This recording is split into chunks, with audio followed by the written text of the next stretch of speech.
Everybody I'm has. going to a get the meeting started, and we'll begin with roll call. Atkins, noted as absent for now. Aldridge, noted as absent. Campbell, Here. Hannah, Here. Pruitt. I need Aubrielle for checkout, please. Aubrielle for checkout, please. We do have quorum. Okay, I guess we can start with the approval of the February minutes. So moved. I'll second. All in favor? Aye. Aye. Any opposed? I need Kale for checkout, please. Kale for checkout, please. Okay, we can move on to the approval of the February financials. We talked about those. Oh, I also, sorry, I need to unmute here. Sorry, there we go.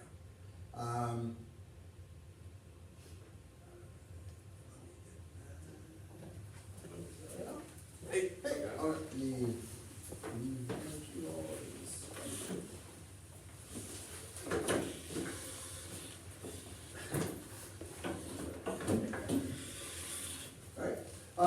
yeah, it's basically, nothing really new to report on financials.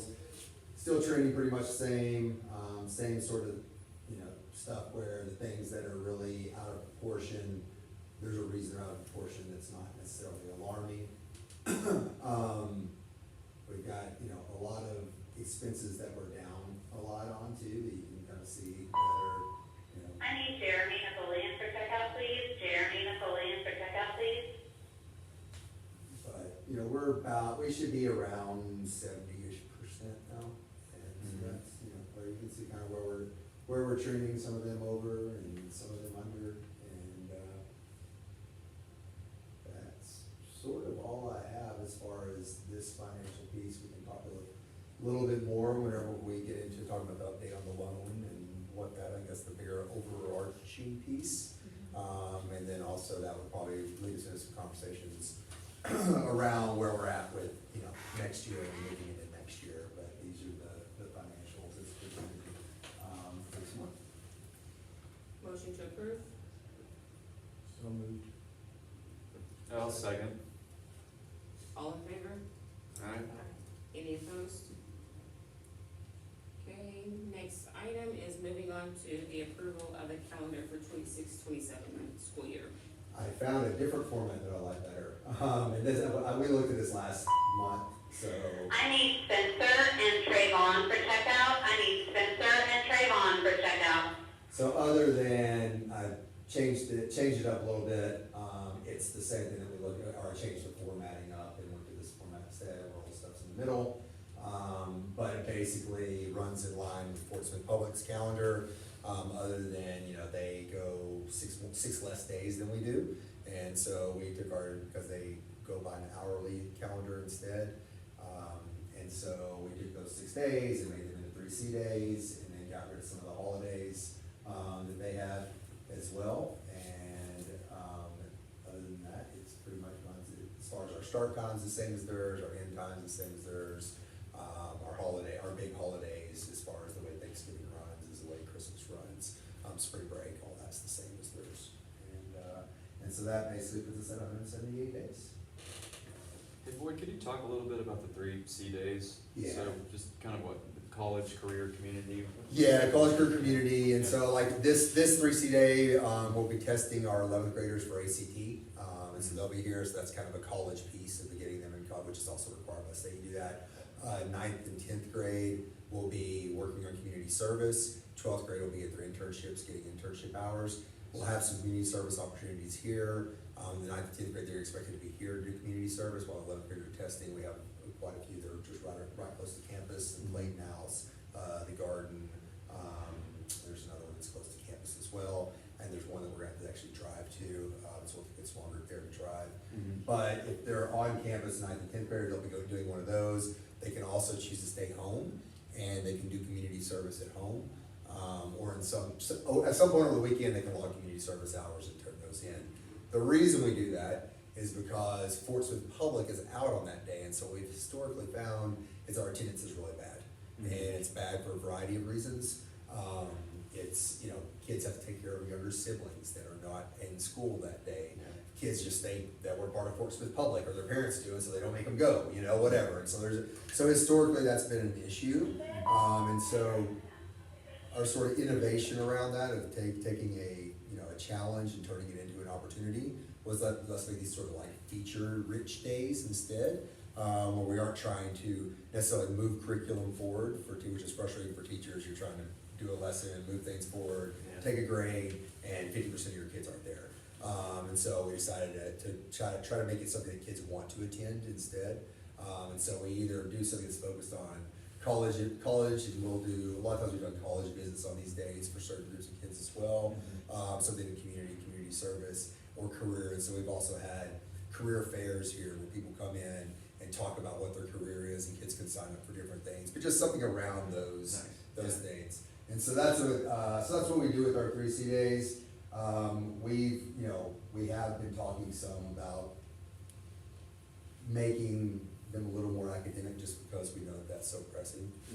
But we also know there's some challenges with that. Is 3C, is it unique to feature schools? Yeah, that was just Okay, something we yeah. created in order to, and it really came, I mean, we had some days where we do career fairs, and most schools do some stuff like that. But the whole concept came from the challenge of once the calendar changed, and we had days when we were in session, and Fort Smith Public was not in session.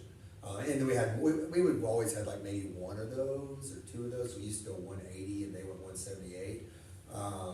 But whenever it became like, oh, there's a lot of days where, you know, they're out and we're in. And so that's where we were kind of like, what do we need to do here? Because it wasn't really working what we were doing, just trying to have normal school.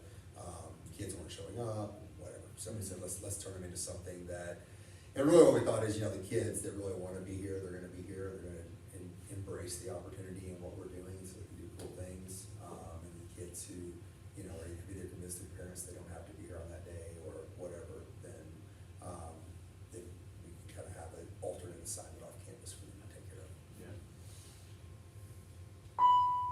I need Trayvon for pickup. Okay, motion to approve the calendar for 26-27 school year.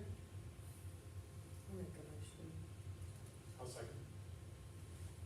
All in favor? Aye. Any opposed? Okay, next we have the proposal for the one-time stipend. And this is something Steph and I have been talking about for a while. Steph, as you all know, and we don't have to necessarily approve this today, I just kind of want to put this out there. Steph, as you all know, has taken on a ton this year.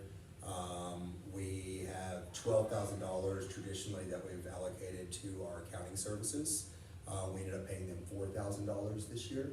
And Steph basically, because after a few months, Steph just took over all of that Natalie had been doing.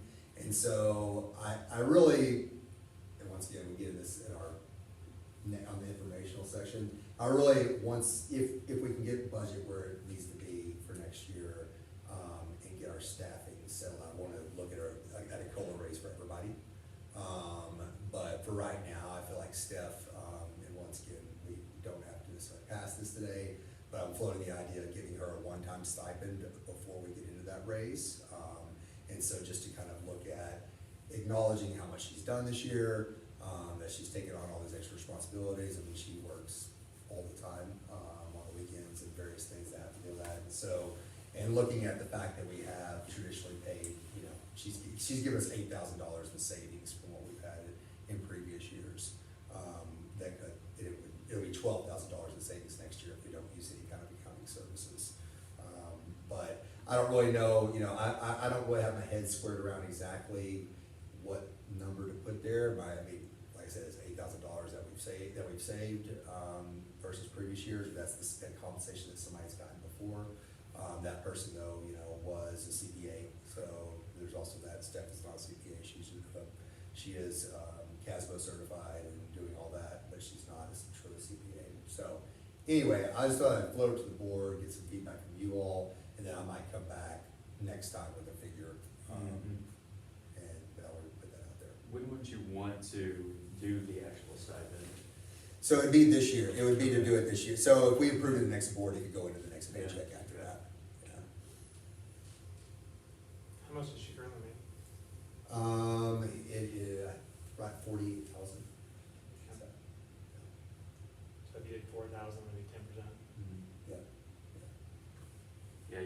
to exceed the value of the savings, or really match the value of the savings, because you want Right. there to be savings, Right. right? But you Right. also want to incentivize, and hell, she's doing a lot of work, Right. and it's worthy of something.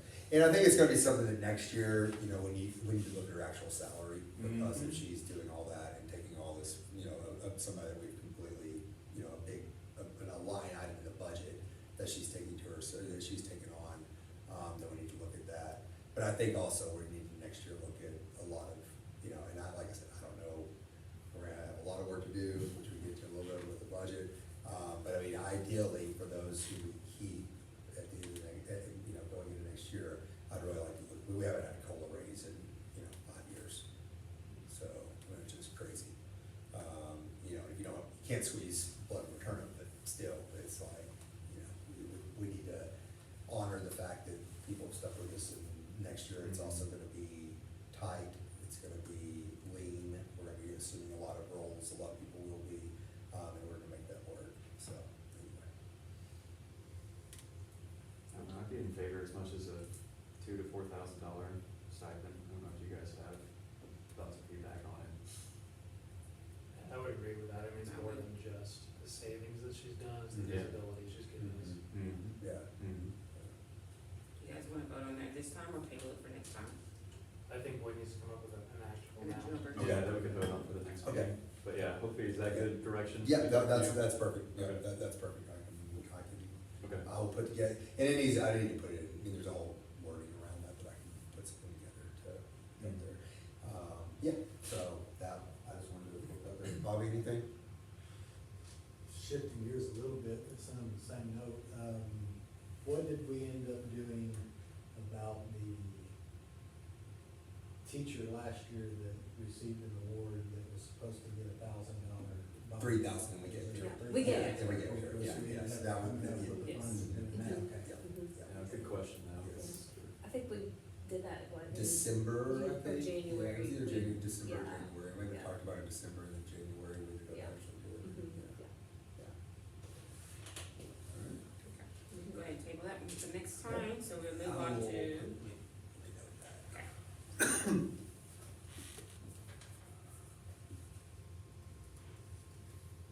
Okay, sorry. To approval of the EFT policy. Okay, so this is for electronic funds policy, we just took somebody else's. Basically what, right now, to make electronic transfers, you're supposed to have some kind of policy in place for staff to be able to actually create electronic transfers that help them. And so it hasn't really been an issue, because we just written checks or paid with cards, until now. But we have certain vendors now that actually that's how they want it done, and really require it done. And so basically, this is just a policy that allows, a sample policy that would let us move forward with authorizing Steph, basically, to set up EFT payments with vendors. We have a list of vendors that we have those with, that we're looking at with right now, that, but it would basically, and I think we've probably been doing some of this, but we needed to have a policy in place. It would work, the oversight works the same way as, it shows up in the check register, just like anything else. So whenever she sends out to myself and Susan a register of checks, these payments will show up as well. It's basically just giving us the authorization to set those EFTs up. Motion to approve. So moved. And I will second that. All in favor? Alright. Any opposed? Some of our vendors at the college we have EFTs with, actually give us a discount. By doing Not that. doing an EFT Nice. as opposed to. Yeah. And I'll have her inquire, that would be awesome. And so actually, with the way this policy is, I put these on here, and this doesn't need to be a actual voting item. Steph and I were going back and forth on whether it needs to be. This is our current FTEs that we have, or that we're setting up. And the way that this policy works is you can either set it up where they have to come to the board every time they want to set one up, which isn't, really advantageous. And it doesn't really matter, because as you all know, it's just like writing a check. So anyway, the way that this one's worded, the way we worded it, she can just set them up, and then they'll go into the check registers like But this is, right now, it's, alright. So I'll just remove that item from the agenda. And. Here, I'll put it on as, is not needed. Okay. Okay, now we're going to move on to some informational items, the academic updates. I need Riley for pickup, Alright, closing enrichment are still in jeopardy. We did bring down to, I think this week we got down to 64% failing with a failure grade right now. So we were at like 75 at one point, so it's coming down. Enrollment is also coming down. We lost, some ninth graders here, and, this just happened, so I need to find out exactly what happened here. We lost some ninth graders and some, there's a lot of our movement has been with those kids, it seems like in the shelters, or the boys' home and girls' home. There's been a lot of churn there. And so I'll find out exactly what happened here. I just looked at this and, whoa, we lost, 3 kids. And so, anyway, we did gain also 2 juniors, but once again, I think it's that churn of that highly mobile population, of kids that are kind of coming and going, like, in the boys' home. And for some of those kids, that means they got, they found a home, so. Of the 22 ninth graders, what schools were they coming from? And I know, I'm not gonna know all 22. I can but do- majority coming from like, I don't know, Ramsey, Jackson. I can do an analysis of that. I mean, it's a lot of Darby. Okay. And then a lot of, I think it's Kimmons.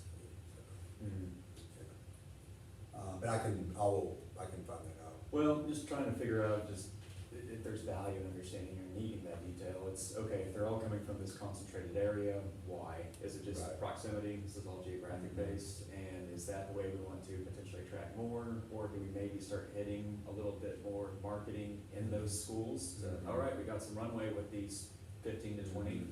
Can we get potentially more by having a teacher come and speak to the school? Or, Well, they're gonna let us do that, but you can't do that? No. Okay. they aren't letting us in the schools. Okay. It's gotten real, the Bobby has been, Mhm. has been on this for a while, but Mhm. it's getting, we were already perceived as a competition, way back when we Oh, first started. I remember. Way back when we first started, and now, Yeah, yeah. everybody's perceived as competition, because everybody's losing enrollment. Ultimate Yeah. equals. Yes, Yeah. yeah, and yeah, I mean, we're almost allied now, with the publics, and, I mean, we're a public as well, but, with the traditional public, it's almost like, we're all fighting to get the kids back in the buildings. Yeah. Yeah. But it's very much, people aren't real willing, I mean, and I honestly, I don't know. And I think there are other good pedagogical reasons, and this is speaking totally, well, on the record because we're on camera, but I think a big part of the reason Bell Point has changed the way they go about business, and they've become a much more restorative, supportive, softer, I would say softer, but they're not quite Yeah. like they were before. Like trying to bring supports to bear is because of that. Because we started getting perceived as the place where Bell Point kids could come over here and get an environment like that. And so they really, they've moved everybody to the Orr Learning Center, and they're closing, I think they have done that already.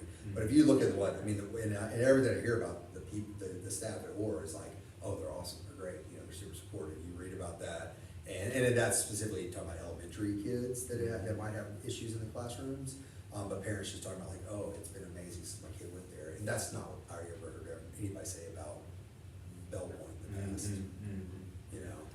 So anyway, I'm just wondering if some of their shift there was to try to recapture some of those kids that have been leaving Bell Point coming here as well. Which is a frightening thought, because that's kind of, as much as it's a mixed blessing, that's where we get a lot of kids. It's with the ALE environment. Luckily, the Van Buren ALE still has a reputation, so a lot of kids still want to come over here from there. And Bell Point does, or does as well, but it's just, getting into those schools, Now, getting into the Boys and Girls Club, we're doing that. In the Boys and Girls Club, Yeah, that's good. or they're having, you know, open house nights, at the various units, and some of those units, you know, are aligned to those schools, and we're appearing at we're going to every one of those units, on their open house nights. Good. And having a table there and handing out flyers and doing all that. We've got a ton of kids that are already signed up from the, that are in eighth grade now, from the teen center, so we're already starting to see that teen center, you know, some of that pipeline start to come in, with kids, so. Positive. Anyway, yeah, that's all positive, but yeah. I personally haven't been involved, but there's been some meetings and discussions between the public school and the Arkansas College of Health Education about the incoming Singapore students. And the demand that they have is very specifically, they're concerned about the second language, English being a second language, and trying to find,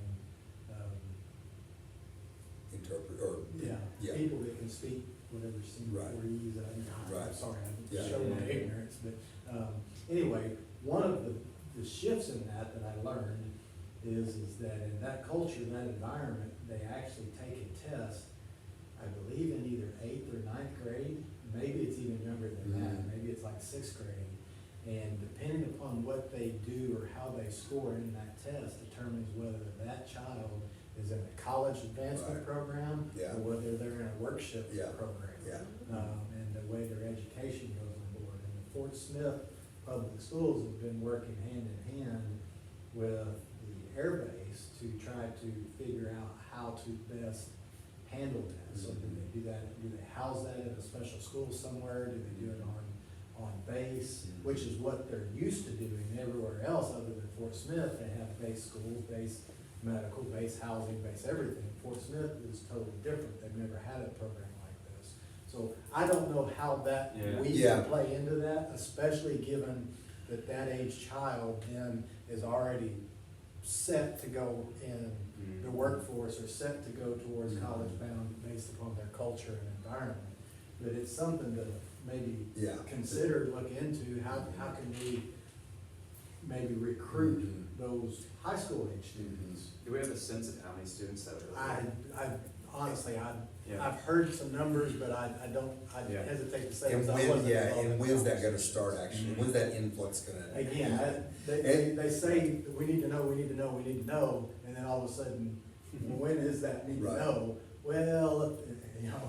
We were involved, and so initially there was a lot going on kind of with the education sphere, you know, and we went to some meetings, with the Singapore Mission, and, you know, we're involved in some of those at the beginning, and then it kind of became like, well, this is, you know, when is this all, you know, and how do we, you know, and the other thing we don't know, and, you know, our feeling was that they are gonna be very interested in this, to your point, may put the lie to this, but I mean, that they're gonna be very interested in kind of a college tenure, you know, college track. Yes. You know, that they're bringing their kids to America, you know, on this thing, that they're gonna have a high prize in education, they're gonna be like, we want our kids like in an AP, IB school, you know, college track. But, to your point, if that's not necessarily the case, there might be some opportunity there, you know, if some of those kids have. Yeah, and I've wondered internally myself in conversations with others that were involved in the discussions, is what about the high school students that all of a sudden are being moved over, their families being moved over here? Do they come over here and change their whole core and curriculum? Right. Do they stay in Singapore Right. or with family, or do they have a place to stay? Is Right. it, you know, some Korean and Chinese, Yeah. and Vietnamese schools are basically dormitories. I Right. mean, Right. you start college in ninth grade, tenth Right. grade, and. Yeah, I'd be curious how many high school kids will end up here. too, Yeah, you I don't know that, it's just a thought. And to your point, I mean, in American military, they would be on a base school, you know, doing an English-based base school, but evidently they will not be on a Singapore, Malay, I don't know what the. Apparently, that's what they requested, but Most the most reality of of them making speak that happen. English in Singapore. Yeah, And it's yeah. Mandarin. Yeah, I okay, mean, Is it I've Mandarin? been, Yeah. it's like a Singapore Yeah, yeah. version of Mandarin, but, Yeah. I mean, I've been in, it's yeah, like you're in America, Mm. in Singapore. They definitely will speak English. yeah. So enrollment, there's where we are. This is discipline. so it's gotten lower, lower, lower, so that's good. Angry kids in February. Cause they had to come back. Yeah. Christmas break. And other good news, 83% on our average daily membership, so that's, Good. that's the highest we've been. Well, no, sorry, we're 83.25 here, but, still really, at a good point. Walkthrough data, we've actually, with our walkthroughs, we're still doing them, and our team's still doing them. We have kind of scrapped the competition piece of it. I wondered because how we- that- And it went great. We did it for 2 months. We rewarded people, and we had 2 ties on each one of those. And so they each got their gift certificates. Thank you, Griffin. And, but we kind of felt like at a certain point, we're getting diminishing returns from buy-in. And just Right. the same people are kind of Yeah. winning. Yeah. And, yeah, and so, and we also noticed that like, the people who were already doing really well were the ones that were stressing out the most. And they were the ones that were super stressed about it. And, and so it was kind of like, well, this isn't really necessarily achieving, exactly what we're trying to achieve. So anyway, but it was great. I mean, and I will say, I think the most valuable thing of it has been, though, it's got a team of us all doing walkthroughs, talking about what we're seeing, using that to drive the pedagogy, or drive the instruction that we're doing with professional development with our teachers, and the conversations they're having about instruction. And so it's been good regardless. So,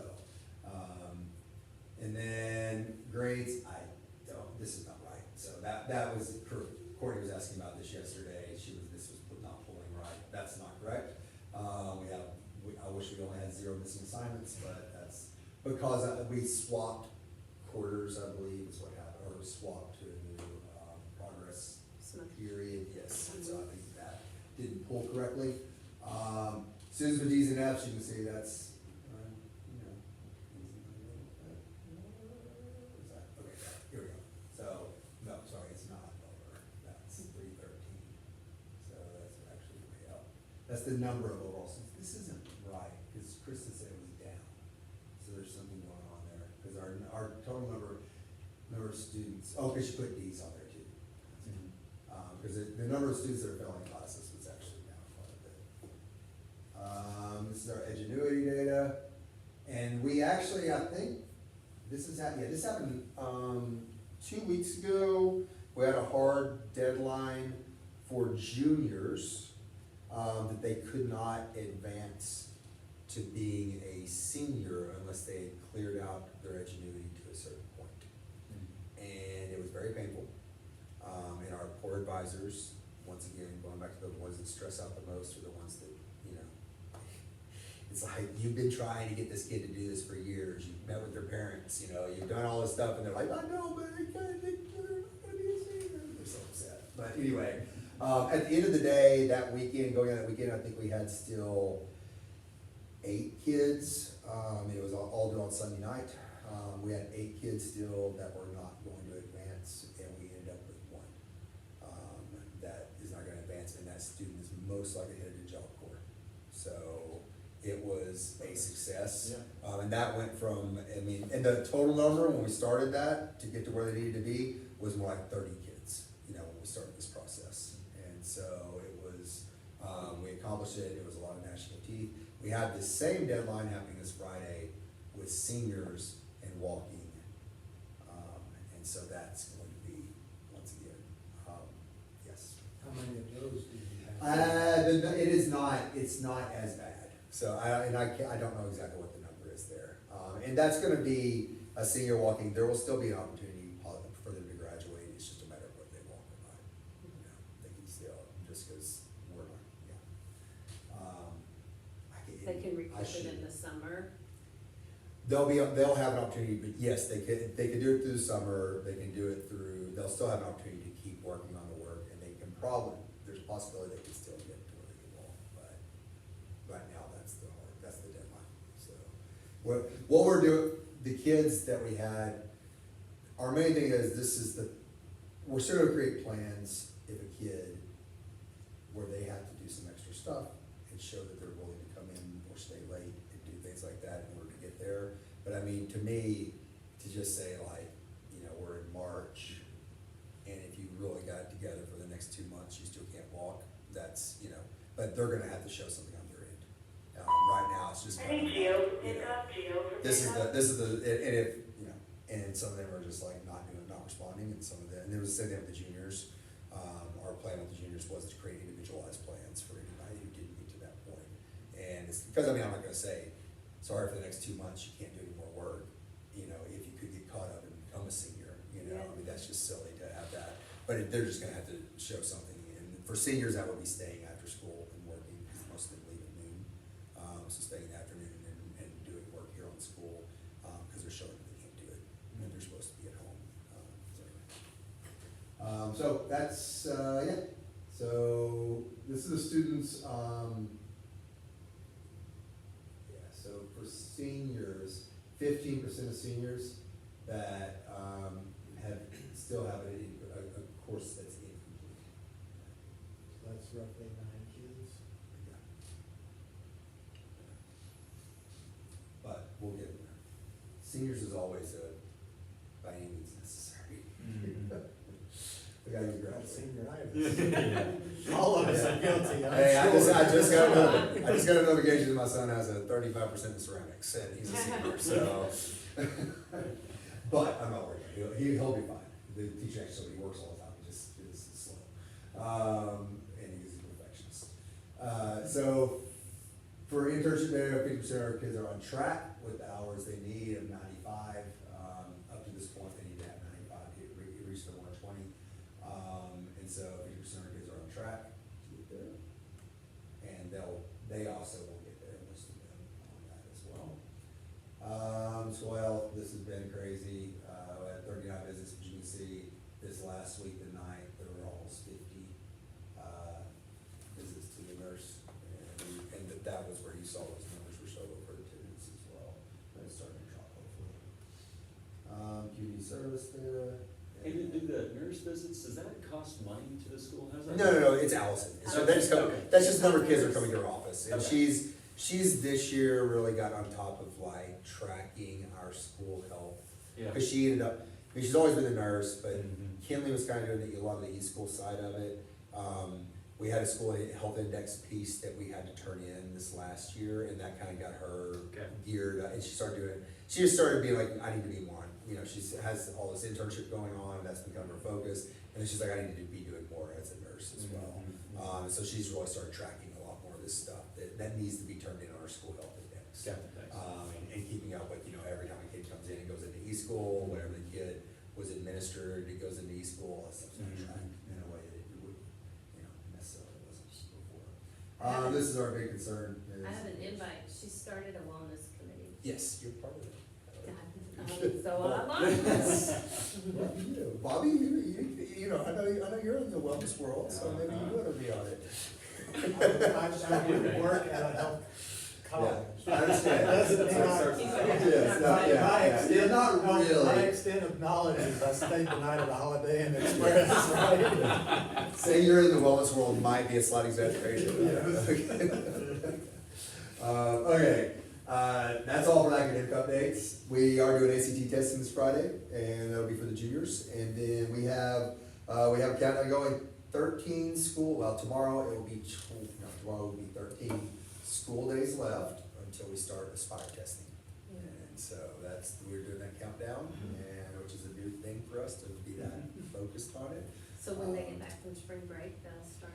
They have a little bit longer, they'll have 2 weeks after that. So, because we have 3 days before spring break, it's 13 school days, not of actual school. So 5 days are in a week, so, you know, so it'll be 2 weeks. And we will start, we're going to test predominantly on Wednesdays, and it'll be one subject a day on Wednesdays. And so there's four different Wednesdays that we'll use for that. And we're going to do a lot of strategic grouping on our testing as well. And then there'll probably be some kids that will be testing outside of Wednesdays individually.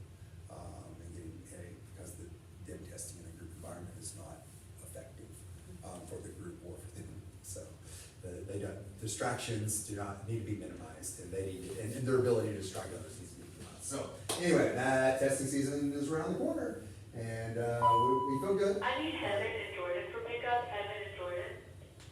As I keep telling somebody else though, I feel like, you know, and I've never been a huge high school sports, I have been a huge college sports fan and professional sports, but I feel like I'm that high school diehard sports fan whose happiness is reliant on the whims of teenagers, you know, and how they're gonna perform on any given Friday. Because that's what, you know, that's kinda how I feel like, when it's like, I know we've made huge gains. You know, I know that our practices have been better. I know kids have learned a whole lot more than we have in the past. I know we've tracked that learning a lot more than we have in the past. I know we can point to all this, but on any given day, you know, how do we ensure that when they show up at that test, that they don't just go like, you know. And so that's, you know, that's where we're at. Pessimistically optimistic, I am optimistic. pessimistic. Pessimistically optimistic, yes, yes, exactly. Hey, one comment just on the academic update, number one, great report, I think all data is good data for us to review, analyze, but I'm trying to think of a way to connect the dot of data that we're seeing to helping us with that stair step of our letter grade from F to get to D, C, B, and forward. Is there a way to create like I don't know, if there's maybe a benchmark of if you hit this should be the expectations of getting that D letter grade, you know, for each one of these things that we're seeing. Yeah, Is that too? I mean, the letter grade, I mean, you know, I just updated you guys on I mean, it comes out so sporadically. Mhm. Now, there is, interim test data is probably the best piece of that, you know, Okay. and we did look at interim test data after we did our last interim test. And that's really there's not really a good, like, monthly periodic check. But there is some stuff I can put together. A lot of it would be probably around IXL. It kind of shows like student progress, like the average student's progress Yeah. with mastering their learning, yeah. But I'm trying to find a way to connect the dot of, like, when we're seeing, like, the Ds and Fs of the students for the grades that they're receiving, and seeing like, well, it's good to see a trend of that going down, Right. obviously that's positive, but is that, like, if we look at it holistically, is where we're at, is it a problem, what we're seeing? Yeah, And should it right. actually, I mean, this is actually a Yeah. big red flag, and this is where Yeah. in school we should be. yeah, it's not it's a red flag about the culture of the school. You know, Okay. it's Yeah. not a red flag about student performance so much, it's Mhm. more about student willingness to do the work. Cause none of those Ds and Fs Yeah. are caused by a lack. Now, I'm not saying all the students that have Ds and Fs that they should, you know, that their on grade level should be an A, but none of those Ds and Fs are caused by the fact they don't know how to do the work.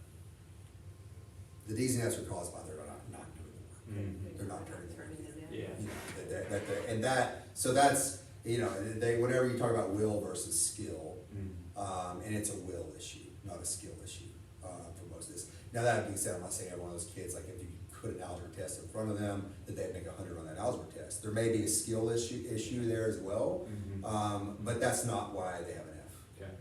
If kids would just do the work, they'll pass the class, you know, for better or worse. And that's a whole thing of like standards-based grading versus just like doing the work, you know, and we're trying to get and that's what we did. You know, every one of our teachers is supposed to have 1 grade a week, 2 grades a week. One of those grades needs to be actually assessing whether the students understood the material or not, right? But that doesn't mean that still the kid could get a 61 on that, but then turn in the other piece of work for that week and have a C or a B, you know? So anyway, that's a work in progress to try, but that's also, it's just a work in progress. But we have now, Amy, every Rocket Hour has homework club, where kids get pulled into Rocket Hour to work on their homework. We're doing after-school tutoring on Wednesdays, where we talk to parents, the kids that are failing classes. They, you know, let them know, like, we would love for your kid to stay here, you know, after school all the way up till 3:30, and we'll keep them, because that's whenever we do staff meetings, but we'll keep them and help them get their work done. And so there's been a huge push to do this, you know, but it's just it's a work in progress of us getting there. Okay. Now, and I would also say the Ds and Fs don't correlate to the D and F that we have, to the F that we have in our letter grade. Yeah, Because that's two all different things. just Yeah, right. test scores. And there's not good indicators of that, other than the 2 interim assessments that we do. So, one of the reasons I think that score was the way it was a lot, as math. Have we been doing a lot to increase our math score? It and we've had encouraging, I remember. very, I mean, we exceeded for our geometry, well, I should say we exceeded, our interims was 1 point away from the state average. Okay, that's And great. and we've never been that close. Yeah, that's Yeah. great. So, yeah, so that's huge. And, you know, so that's huge. Is the state average a C? Yeah, so we're, well, no, if we're the state average, we would, no, it doesn't really work like that. But it doesn't really work It's that. not a bell But, curve. but no, it's not a bell curve, but I mean, but it's, I mean, kind of, you know, I mean, and if you're hitting that area, I mean, where we've been at before is like way below the state average, you know, so if we're even close to the state average, it's a huge leap in balance That's for huge. us, as far as how much I think closer. Kansas We've pick been, up, like, Kansas pick up. significantly lower, in the past, like, we've had like one kid proficient, or no kids proficient, you know, on the test, and that's not where this is, that's much better, so. And the letter grade that we received from the state, the F, is solely score-based. It's, I mean, there's quite a few different metrics, and maybe we should do a deep, we can do a deep dive into that. It's based on, there's a lot of different things. The biggest chunk of it, yes, is based on your Aspire test, I mean, your Atlas test. The biggest chunk, you get achievement points, so however many of your kids actually pass and get a 3 or a 4. Okay, so that's one level, achievement. You get growth points, however many of your kids meet growth. And that, so there's achievement, just like did they pass, so there's 1, 2, 3, or 4, did they get a 3 or 4? So that's one chunk. There's another one that is how many of your, what percentage of your kids met or exceeded the predicted growth that they were gonna have on that test. There's another chunk that out of your lowest 25% of your kids, how many of them, and that's a whole other one, so actually growth counts for 2/3 around that Aspire, around the Atlas testing. Growth between your lowest 25% and your whole group of kids is 2/3 of that, and the achievement, actually, whether they passed or not, is 1/3 of that. So if we can meet the growth, I mean, that's huge, because our kids, the achievement piece is probably, we're not going to be in the state A senior average. comes in on a ninth grade average or Right, level. right. But if they showed that by the end of their senior year, they graduated up to the 10th grade Right. level, then 1/3 of that is still Ex- a 0. Right, or exactly, failing. exactly. But 2/3 of that is an A, advancing, so. Exactly, except we only get 9th and 10th grade to do that, because they only test in 9th and 10th grade, but yes, that's, so that's, and we, I mean, there's, we could do a whole deep dive. And then our graduation rate is part of it, and so that's, you know, that's another big chunk. And then how many of your kids graduate with merit, which has been means one thing this year, it'll mean something else next year. As far as it becomes more stringent next year about what it takes to achieve merit. And right now, if they had 3 AP courses, that's a merit. Next year, they'll have to actually be an AP scholar, which means that they've scored, you know, 3. they've actually, not only they've taken the course, but they actually, passed the, you know, made a 3 or a 5, or 3 to 5 on it. And so all of it gets a lot more stringent, next year, and so a lot of, which is interesting because the state average is probably gonna go down quite a bit, because in the past, everybody had these systems in place that their kids were getting the merit. Well, next year, not only do they have to have a pathway to graduate, they need to get merit for them and to get the actual points for them, they need to take college level courses within that pathway to graduate, you know? And so that's, you know, so it's not just, we need to have this pathway, but we need our kids to be going to Watson and to Peak, to where they'll actually get those 4,000 level class, you know, so anyway, that's, yeah. So there's a lot to it, as far as what goes into those metrics, but it's, but we're, you know, the first encouraging metric we had was our graduation rate was a huge improvement. So, renewal and loan update, and I don't talk a lot, but, we heard back from the State Department again on that we were supposed to have turned this in April 2nd, whatever our improvement plan was, that they'd give me no guidance on. And they told me that we would hear at the end of last week, what the guidance would be. And I said, well, that's great, that's, you know, gives me a week before spring break and the week else for breaking their gun, we just got to turn it in, they provided no guidance at this point. So then last week they called, on Friday of last week, and said, actually, what we're gonna do is we're gonna postpone it till May. So tomorrow, I have another meeting with the charter office, and this isn't just us, this is everybody that got an F that is up for renewal. And so everybody's kind of in the same boat, and we have another meeting with the charter office, and in that meeting, we're gonna find out exactly what are supposed to be our school improvement plan. I feel like the good news is that there actually is an individual now that is over the charter division of the school choice office. Right now, charters are just falling into the school choice office. Daryl Smith is in charge of that school choice office. He's not from the charter world, and nothing, he's a nice guy, but he's not from the charter world. He's overseeing school vouchers, the voucher program. He's overseeing reimbursement of all the homeschooling receipts that people are giving. He's overseeing the private schools, and then he's also overseeing charters. And so, as you can imagine with all the controversy around vouchers and everything that's going on, he's a busy person, and charters kind of have fallen, I feel like, to the back burner. Now we have somebody, and I know him fairly well. We were both in the executive leadership experience that I did last year, I think. He's a great guy. He used to work at Eastham, and then worked at Lighthouse, I believe. And he is now appointed within the Department of School Choice to be in charters, and he's from the charter world. What's his name? It is Turker Sarkar, I believe his name. I'm probably mispronouncing that.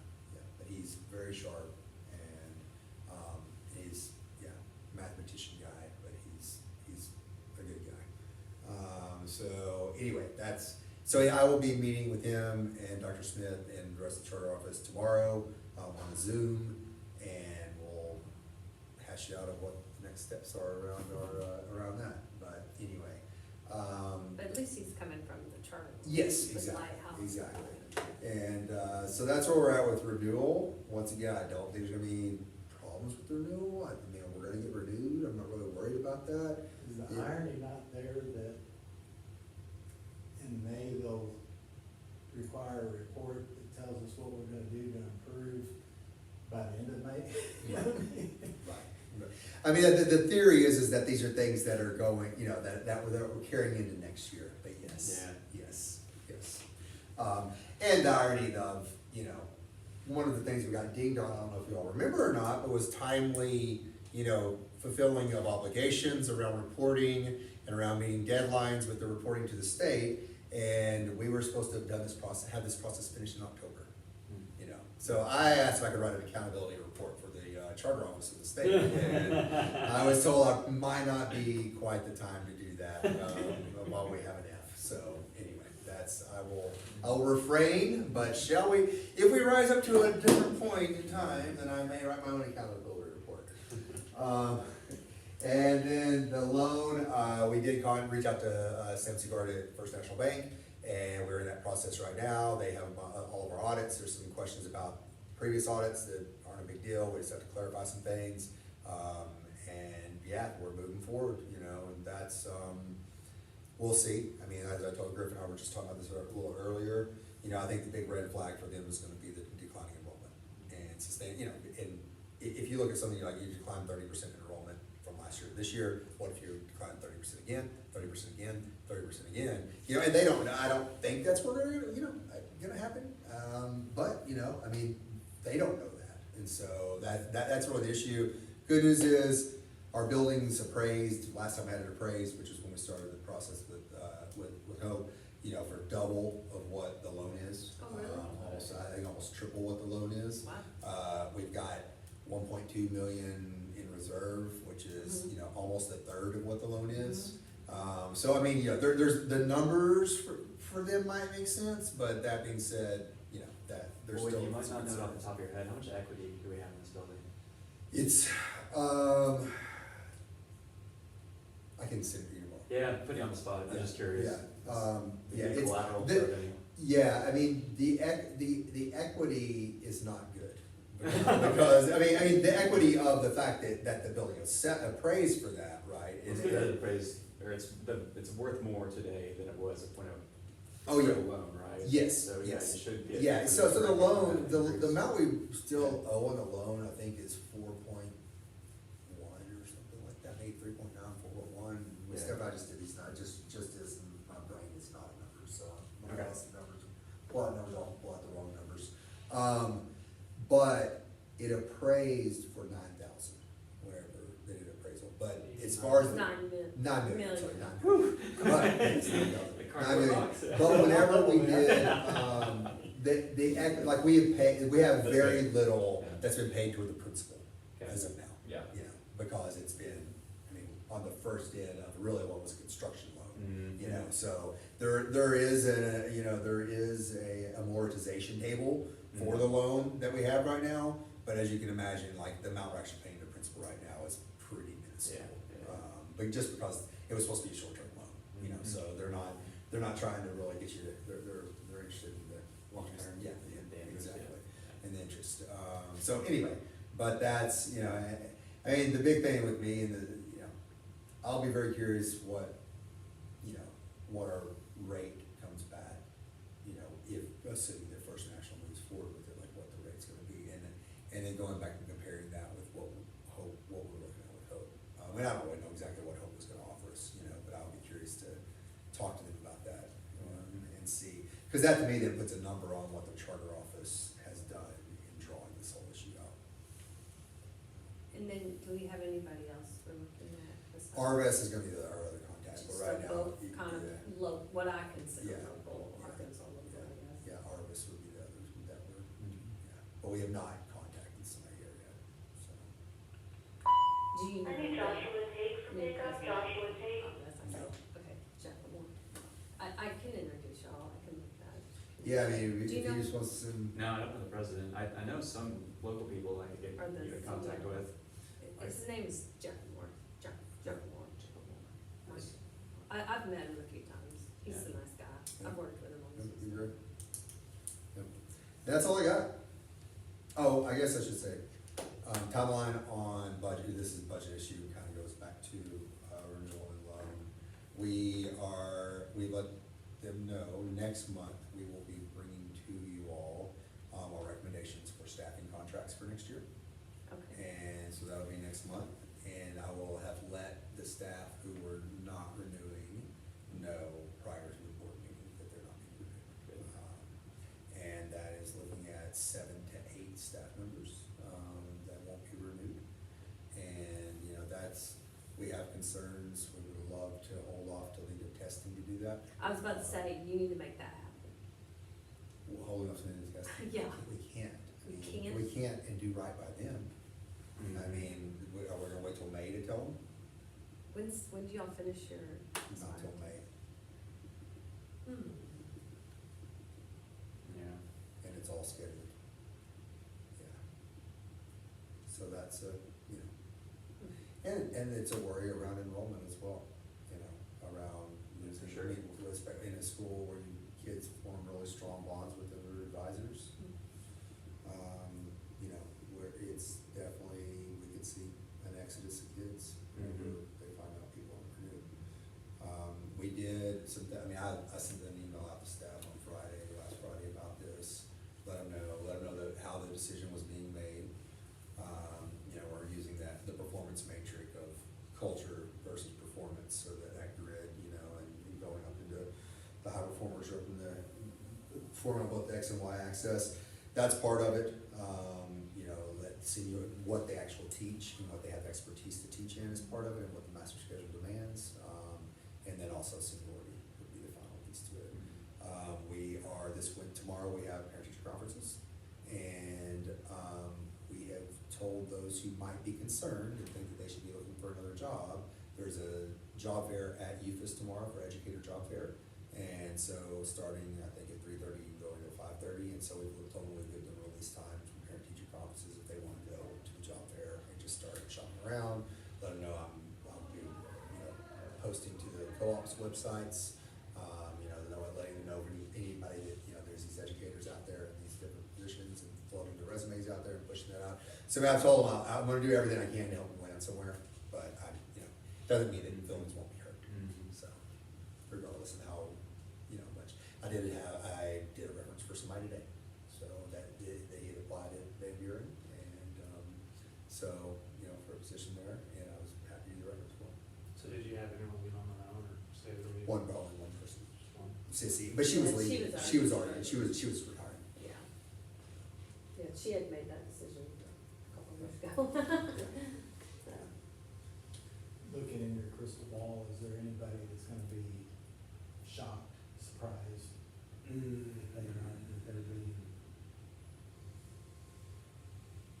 I would think that they would have. to take that There's idea. probably, possibly a couple, Really? yeah. Yeah, that's disappointing. they still get paid through the summer, though. Their contract lasts, so they. Yes. But now it's hire, I mean, April's hiring time for them to be finding new jobs Yeah. in education. You're right. And, Gosh, that's so, yeah. not good timing, but I guess Mhm. it's what it is. It's what it is. Yeah. So anyway, that's, Well, it's based, honestly, it's based on our enrollment numbers and what we can thrive off of. And if it makes you feel any better, everybody else except Racket yeah, is doing the same thing, so. yep. Hard part is though, you have these teachers leave, how many more are going to leave as a result of that? It's like this vicious cycle, Yeah. what's gonna occur. Yep. It's, yeah, Well, it's the same thing with student, and you have students leave. Right, yeah. Oh, absolutely, yeah, the ninth graders, probably their friend left, and then they're like, well, we'll go, they're snapping each other. "I'm Yeah, going to yours." so it's Oh my yeah, God. it's but if you Gotta gotta have do, a choice. you gotta do what you gotta do, yeah, that's it,